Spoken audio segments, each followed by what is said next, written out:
गणेश भाऊ चालवत आहेत. या ठिकाणी मला वाटतं बऱ्याच जणांनी आपले विचार मांडले.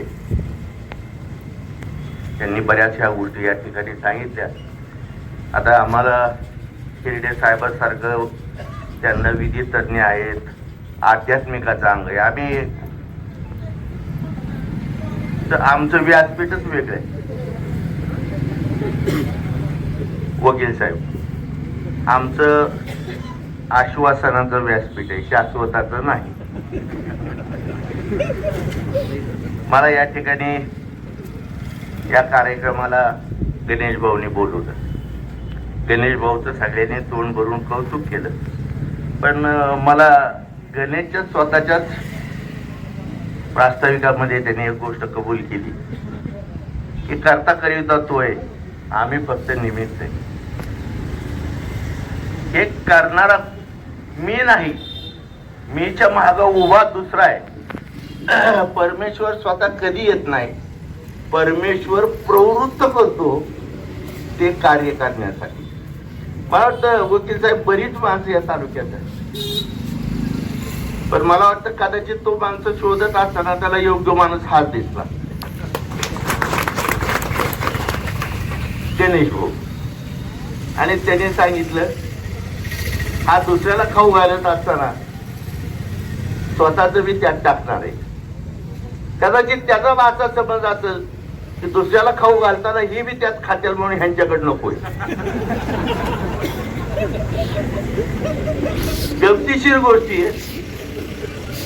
हे ज्यावेळेस चालू केलं मला माहिती आहे बंधूंनो, कुठलंही कार्य पूर्ण पारदर्शक आणि मोकळं चाकलं नसतं ना, त्या कार्याला कधीही परमेश्वराचा आशीर्वाद नसतो. आणि जिथं हे फलद्रूप होतं तिथं 100% परमेश्वर उभारलाय असं आपण समजायचं. आज या दिनदुबळ्यांना, आंधळ्या पांगळ्यांना, वयस्कर लोकांचं लहान वयात मातृत्व स्वीकारलं गणेश भाऊ. मातृत्व स्वीकारायला वय लागत नाही, कर्तृत्व लागतं.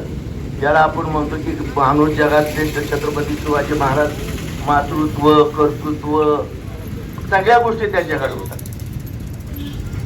वक्तृत्व, कर्तव्य ह्या सगळ्या गोष्टी त्यांच्याकडे होत्या, म्हणून ते छत्रपती. त्यांच्या मागे आज हे कलियुग आहे.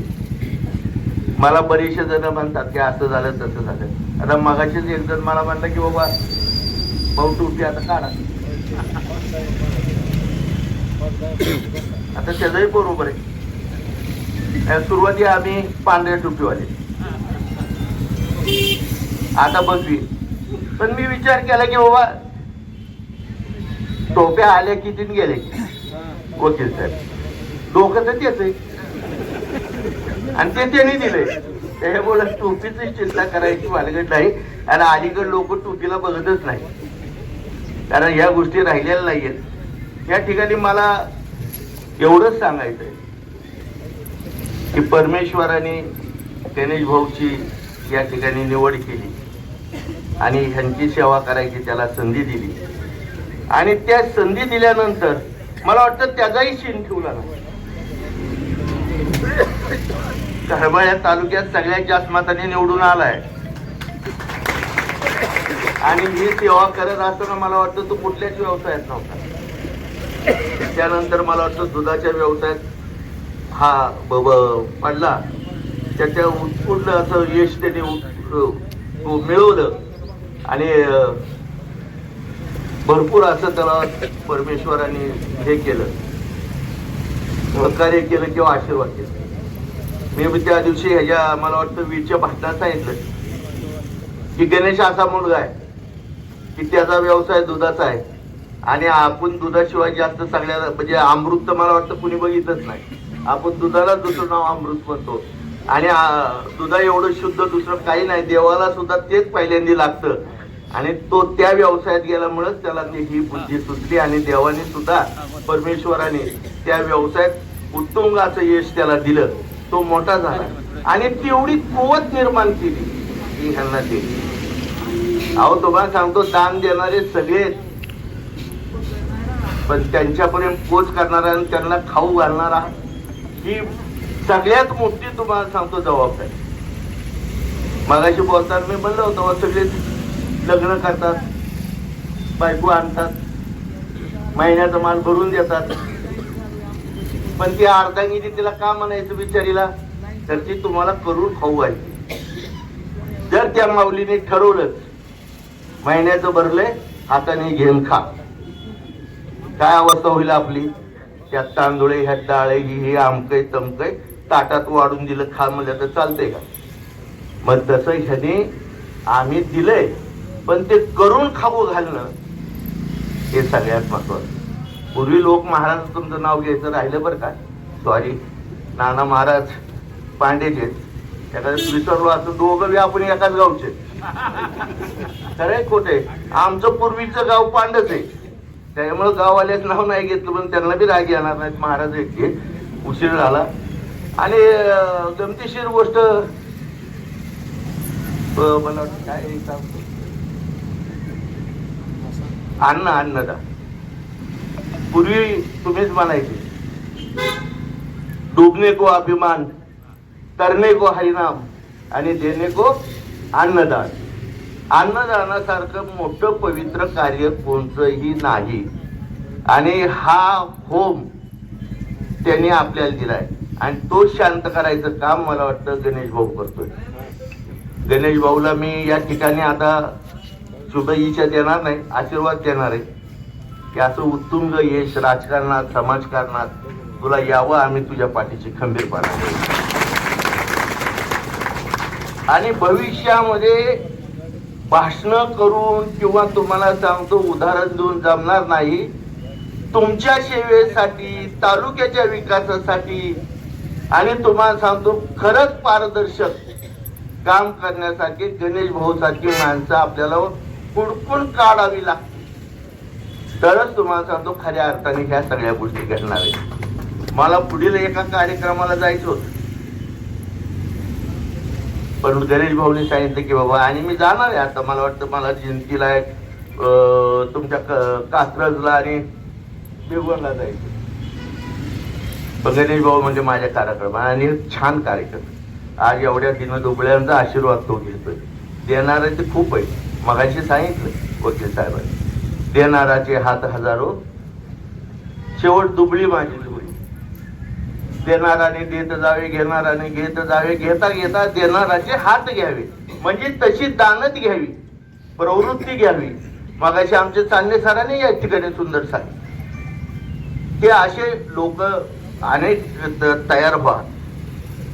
आपण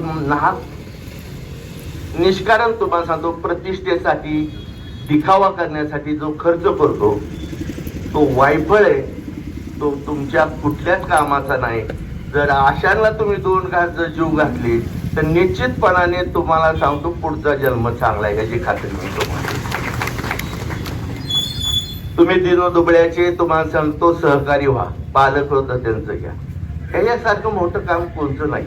तुम्ही बघितलं ना, मोठमोठी लोक गेली, आमच्या आधीचा आदत बघा काय बरोबर आदत. मी कुणाबद्दल नावं ठेवत नाही, कधी कधी मी परकट बोलतो किंवा तिकट बोलतो असं जरी वाटलं ना, पण शेवट त्याचं नुकसान सुद्धा मी पत्रात घेतो ना, असं मी नाही वकील साहेब. पण तुम्हाला ते आणि मला एक तर सांगायचं, काही असू द्या, आम्हाला कुठलाही धर्म असू द्या, त्या धर्माचा असू द्या, कुठलाही धर्म असू द्या, धर्म देवाने तयार केला नाही. धर्म तुम्ही आम्ही केलाय महाराज, परमेश्वराने केलेला नाहीये. आणि आपण सगळ्या धर्मातल्या लोकांनी सांगितलंय तो एकच आहे.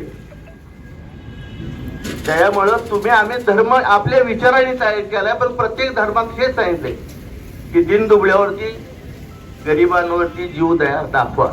मग तो प्राणी असेल, मनुष्य असेल, कुणी असेल. आज ह्या ठिकाणी सगळ्यांच्या अन्नात ह्याची सोय केली. गणेश भविष्यात जिल्हा परिषद असू दे, काही असू दे, तुला भविष्य काळ उचित आहे, आमचंही सहकार्य आहे. त्यांच्या निवाऱ्याची सुद्धा सोय करायची. अन्नाची झाली, पण भविष्यात त्यांच्या निवाऱ्याची सोय सुद्धा आपण करू आणि त्यांना सांभाळू. उद्या भविष्यामध्ये तुम्हाला सांगतो हेच तुमच्या बरोबर येणार आहे. माणूस जन्मात काही खरं नाही, काही बरोबर येत नाही. हा भ्रम आहे तुमचा. इतकं कमवलं तितकं कमवलं, किती कमवले कोटी कोटी संगत नाही लंगोटी. त्या गोष्टी आपण लक्षात घेतल्या पाहिजे. शेवट हा देह सुद्धा तुमचा नाही, त्याला सुद्धा जाळावं लागतं. हे लोकांना कळत नाही. पण निश्चितपणाने ज्यांना कळलंय त्यांनी तुम्हाला सांगतो चांगल्या पद्धतीने त्या गोष्टीमध्ये भाग घेतलेला आहे. प्रत्येकाचा धर्म वेगळा. मी कुठल्याही धर्माला कमी समजत नाही. सगळ्या धर्माचा आदर मी करतो, आणि जो सगळ्या धर्माचा आदर करतो तोच खरा धर्मी असतो. जो फक्त स्वतःच्याच धर्माचा आदर करतो आणि दुसऱ्याच्या धर्माकडे आदर नसतो तो अधर्मी माणूस असतो. म्हणून या ठिकाणी मला आपल्याला सगळ्यांना सांगायचं की ह्या गोष्टी आपण सगळ्यांनी लक्षात घ्या. गणेश भाऊ करतोय त्याचं कौतुक करायला जेवढे बी आपण आलेत, तर आपण ह्याच्या बी त्या श्रमाच्या ह्या त्याच्या त्या चांगल्या दिंडीला आपलाही खादा देऊ, आणि आपणही गणेश भाऊ वरती थोडस त्या पुण्याच्या ह्याच्यामध्ये आपले थोडस दान द्यावं असं मी तुम्हाला सगळ्याला विनंती करतो. आणि मला परत बोलायचं होतं, पण मला सारखं पुढच्या कार्यक्रमाला जायचंय, तिथेही लोक वाट बघतायत. त्यामुळे मी जास्त काही वेळ घेणार नाहीये. मी गणेश भाऊला शुभेच्छा देतो, आशीर्वाद देतो, आणि या ठिकाणी एवढंच सांगतो की भविष्य काळामध्ये असे वारंवार तुझ्या कौतुकाचे, सहकार्याचे आणि तुझ्या कामाचे कार्यक्रम व्हावेत. आणि मी हिरडे साहेब महाराज, नाना महाराज, आम्हाला बोलू बाबा, विसरू नको. आम्ही निश्चितपणाने तुझ्या या कामाचं मन भरून तुला सांगतो तुझं कौतुक करू, आणि तू स्वतः सिद्ध केले असाच तुला स्वतःला स्वतः सिद्ध करत राहा आणि चमकत राहा. जसं म्हणावं लागतं की बाबा सूर्याला काय दुसऱ्याने प्रकाशित करायची गरज नाहीये, तो परप्रकाशित नाही, तो प्रकाशित. तसा गणेशचं जर तसं म्हणलं तर तो काही चुकीचं होणार नाहीये. आणि म्हणून या ठिकाणी आज ह्या कार्यक्रमाला मला बोलवलं, हिरडे साहेबांना आणि अनेक सहकार्यांना, नाना महाराजांना, तुम्हाला सगळ्याला निमंत्रित केलं, त्याच्याबद्दल मनपूर्वक संयोजकाचे मी या ठिकाणी आभार मानतो. आणि भविष्यात हे कार्य अखंड कायम चालत राहावं असं कमला भवानीच्या आदिनाथ महाराज चरणी प्रार्थना करतो. जय हिंद, जय महाराज.